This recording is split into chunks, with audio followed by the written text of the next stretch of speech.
मित्रों, क्या आपके घर में पैसा तो आता है लेकिन पानी की तरह बह जाता है? क्या घर में बिना बात के क्लेश होता है और मानसिक तनाव बना रहता है? अगर हाँ, तो सावधान हो जाइए। गरुड़ पुराण और वास्तुशास्त्र के अनुसार इसका कारण आपके घर में पानी से जुड़ी वो गलतियां हैं जो आप अनजाने में रोज कर रहे हैं। जल केवल प्यास बुझाने का साधन नहीं है, यह साक्षात वरुण देव और चंद्रमा का प्रतीक है। रसोई में रखा पानी का गड्ढा या मटका आपके घर के पितरों को तृप्त भी कर सकता है और नाराज भी। एक छोटी सी गलती आपके हंसते खेलते परिवार को पितृदोष और भयंकर गरीबी में धकेल सकती है। आज हम आपको एक ऐसी सत्य घटना सुनाएंगे जिसे सुनकर आपके रोंगटे खड़े हो जाएंगे। लेकिन आगे बढ़ने से पहले वरुण देवता और अपने पितरों की शांति के लिए कमेंट बॉक्स में जय वरुण देव या ओम पितृ देवाय नमः अवश्य लिखें।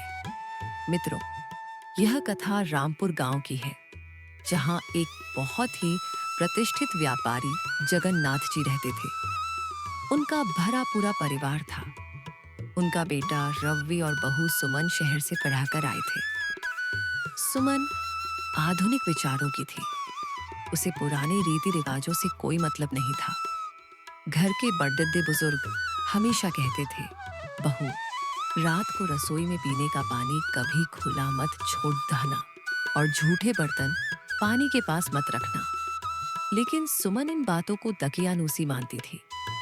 उसकी आदत थी कि वह रात को पानी पीकर आधा गिलास वहीं स्लैब पर छोड़ देती थी।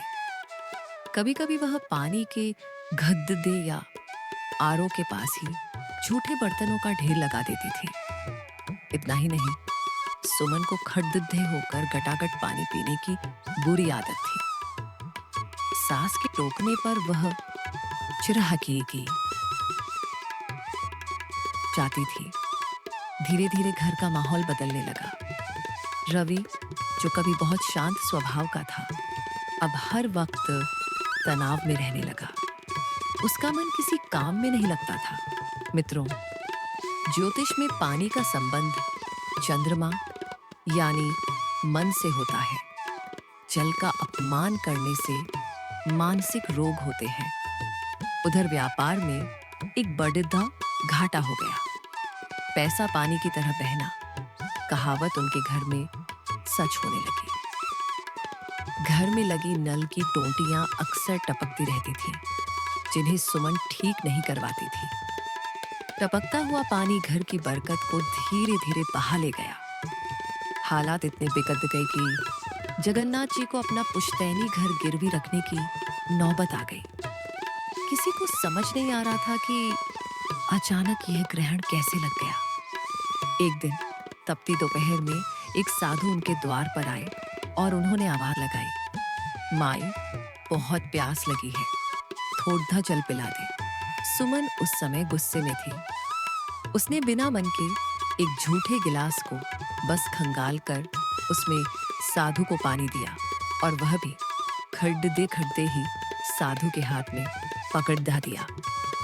पानी देते समय गिलास से कुछ पानी छलक कर साधु के पैरों पर गिरा। साधु ने पानी नहीं पिया।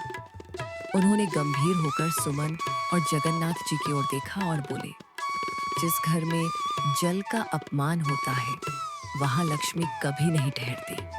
बेटी, तूने मुझे जल नहीं, अपने घर का भाग्य सौंपा है, वह भी अपमान के साथ। साधु ने आगे कहा, तुम्हारे घर के पितर प्यासे हैं।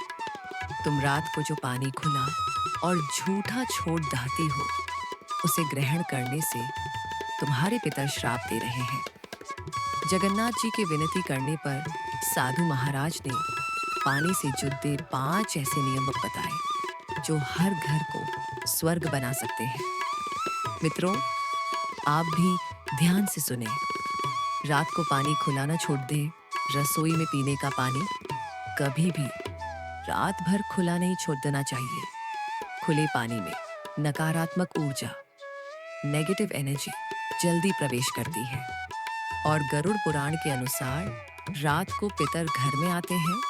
अगर पानी गंदा या झूठा हो तो वे प्यासे लौट जाते हैं और श्राप देते हैं। झूठे बर्तन और पानी, पीने के पानी के परिंदे, मटके या आरओ के पास कभी भी झूठे बर्तन नहीं रखने चाहिए। जल देवता का स्थान पवित्र होना चाहिए। ऐसा करने से घर के मुखिया पर कर्ज बढ़ता है। खड्डदुद्धे होकर पानी पीना। वैज्ञानिक और शास्त्र दोनों ही खड्डदुद्धे होकर पानी पीने को वर्जित मानते हैं।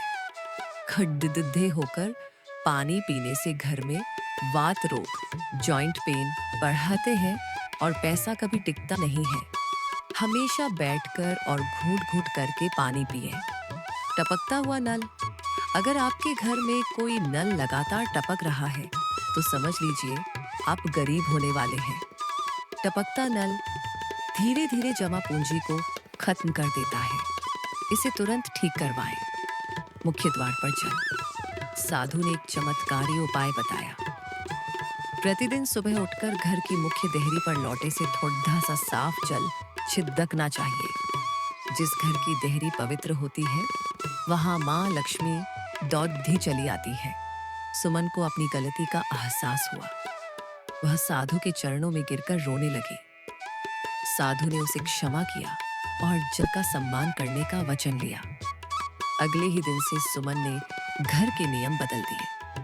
उसने रसोई को साफ रखना शुरू किया, परिंदे के पास दीपक जलाना शुरू किया और टपकते नल ठीक करवाए।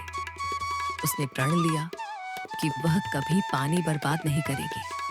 चमत्कार हुआ। मात्र कुछ ही महीनों में रवि का मानसिक तनाव दूर हो गया। व्यापार में रुका हुआ पैसा वापस आने लगा और गिरवी रखा घर भी छूट गया। घर में फिर से शांति और खुशहाली लौट आई। मित्रों, जल ही जीवन है और जल ही धन है। इसका अपमान साक्षात ईश्वर का अपमान है। आज ही अपने घर में देखें कि कहीं आप भी तो ये गलतियां नहीं कर रहे। अगर आपको ये कहानी और जानकारी पसंद आई हो तो वीडियो को लाइक करें और अपने दोस्तों के साथ शेयर करें ताकि वे भी इस पाप से बच सकें। चैनल को सब्सक्राइब करना न भूलें। मिलते हैं अगली ज्ञानवर्धक वीडियो में। धन्यवाद।